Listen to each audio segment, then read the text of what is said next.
Meanwhile, Arizona is considering a bill that would allow people with concealed weapon permits to carry a gun into bars and restaurants serving alcohol. But the catch, if you bring in your gun, you can't drink. All right, that seems fair, doesn't it?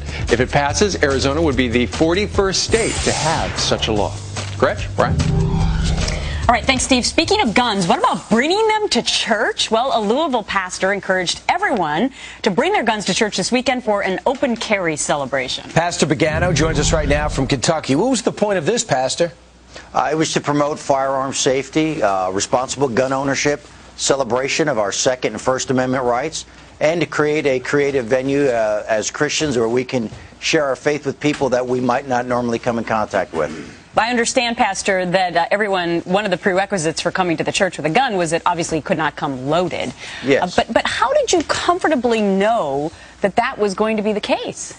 Well, we had security personnel, people from the church, and local sheriff's deputies who would check weapons when they came in to make sure that they were unloaded and put in a secure holster, and everything went just perfectly. Did you get some other people into your church that would normally come? We did have some visitors. This event happened on a Saturday. We did have some visitors come to visit with us on Sunday. Yes, it did. What does carrying a gun have to do with religion? Well, I am a human being, and I believe that the right to self-defense or self-preservation is just a natural right that any human being has. I just also happen to be a religious person who believes that way. And what did your insurance company say? I know you're a Marine too, so you know how to use it. What did your insurance company say? Our insurance company had originally given us permission for this event, but because it received such a wide coverage from the media, both nationally and internationally, they decided to drop us for that day's coverage, and then they turned around and told us that they weren't going to renew with us at the end of the year. That was all right, because after that I had already made my decision that we weren't going to renew with them.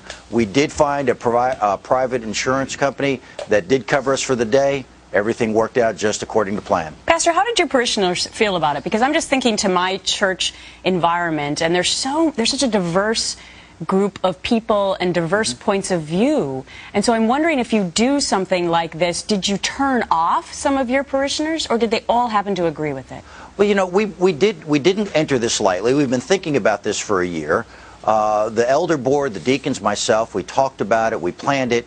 Then we presented it to the church. Then we had some discussion, a business meeting, and we voted on it. There were some, you know, who weren't really in favor of it.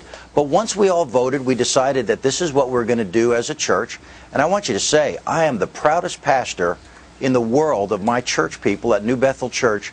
They rose to the occasion. Everyone pitched in and helped, and the event went off just as we expected, and even better.